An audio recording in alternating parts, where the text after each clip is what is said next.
News 5 at noon is being brought to you by Insurance Corporation of Belize, serving Belize for 40 years.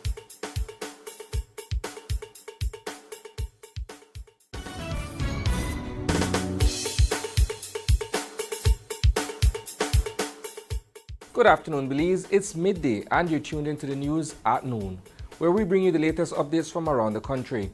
I'm Isani Cayetano and here's what's making headlines today.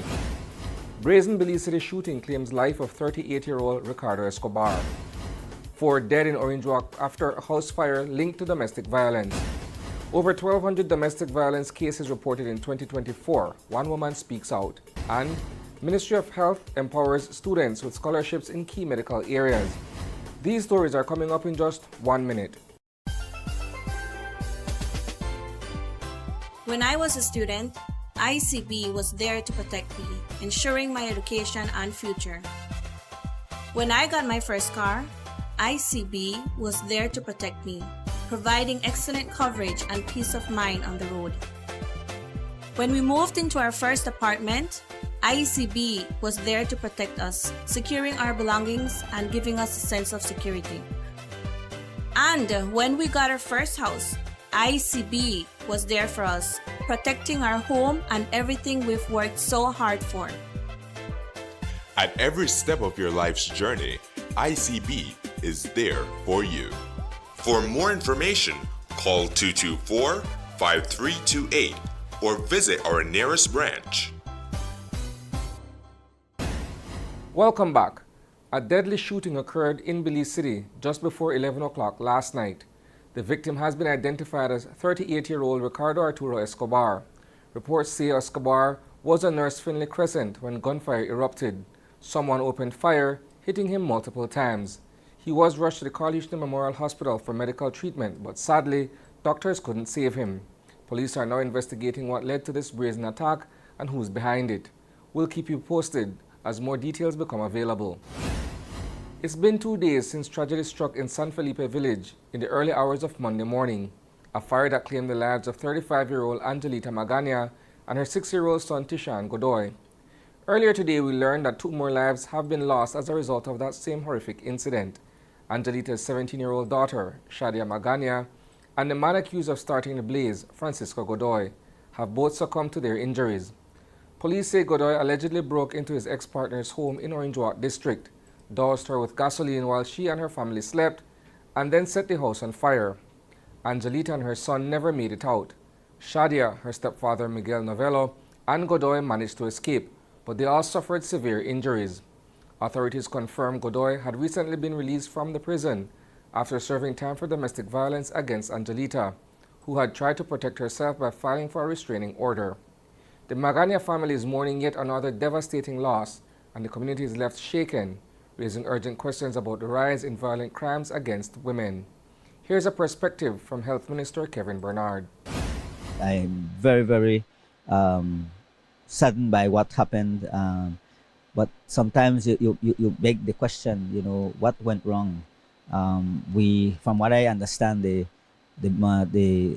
lady that died tragically in this very distasteful incident had gone to the police, had made reports, tried to seek help, and just because she couldn't access the court.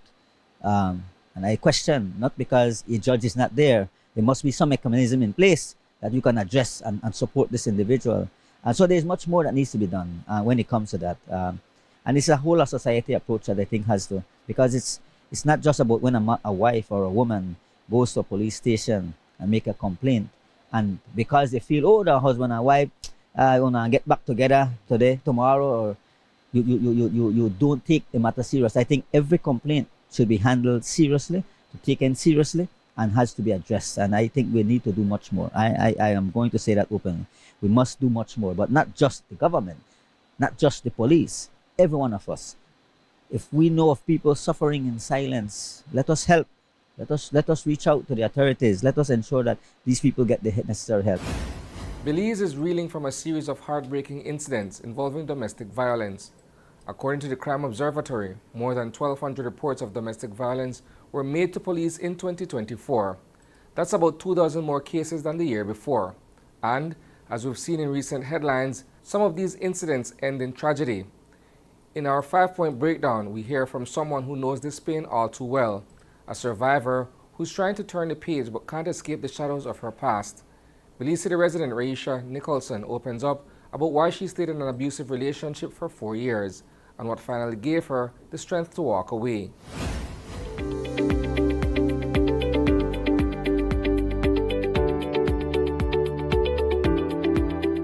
Honestly, I like for like 3 or 4 years. Reason being, I have kids. At the first, I never made it work because I'm very young. I never made it work.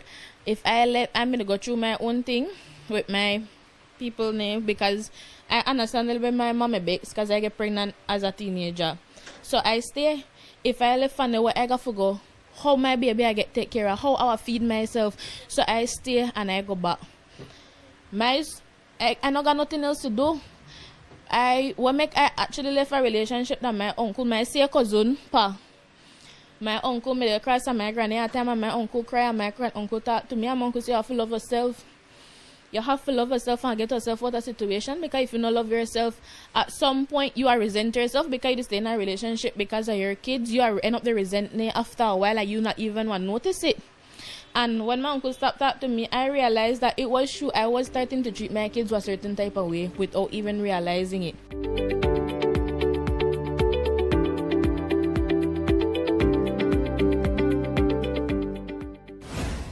This morning, the Ministry of Health and Wellness celebrated a big step towards strengthening Belize's healthcare system. In a brief but meaningful ceremony, several tertiary level students were awarded scholarships to pursue studies in critical fields like midwifery, pharmacology, and other health-related areas. Ministers Oscar Rekenia and Kevin Bernard were on hand to personally congratulate the recipients, future professionals who will play a vital role in improving healthcare across the country. This is a program that has been ongoing over the past few years, and it has grown. And really, last year we did about 40 scholarships. This year we're doing 60. And I want to, of course, thank the Ministry of Education, who has supported with 15 of those bachelor program in nursing scholarship. The ministry has, through its own resource, has been able to identify the additional 14 in bachelors and the 9 for practical nursing, and then the midwifery, the 20 in midwifery, along with IDB, who supported the 2 bachelors in pharmacy. For me, this is always about investing in our people, in making sure that we are able to train and build on the profession that we are lacking in Belize. Nursing is a necessity, and as you are very well aware, that we have been losing some of our nurses to the bigger countries. So this is an ongoing process that we have to invest in, try to get as much of our Belizeans to study in this profession, and that's what we're trying to achieve, so that we could train more for people so that they get into this public health system so they could provide a better service and we have better coverage, because our ratio, nurse to patient ratio is not where we really want it to be, and we have to ensure that we can fill that gap. We have a plan that over the next couple of years we're hoping we can get there, and so for us it's important that we are able to have this done, and every year we are going to hoping that we can do much more for our Belizean people. How many scholarship recipients were awarded today? 60 in total. We have, like as I said, there was 29 in the area of bachelors, 20 midwifery. We had 9 in the area of practical nursing, and 2 from the area of pharmacy. So in total, we have 60 recipients receiving these scholarships. That's a wrap for the news at noon. But don't worry, there's plenty more coming your way at 6 p.m. We'll dive deeper into these stories and more. In the meantime, visit greaterbelize.com and follow us on Facebook for real-time updates. And don't miss Open Your Eyes tomorrow morning for fresh takes on today's headlines. Thanks for tuning in, Belize. Stay informed, stay inspired, and have a fantastic afternoon.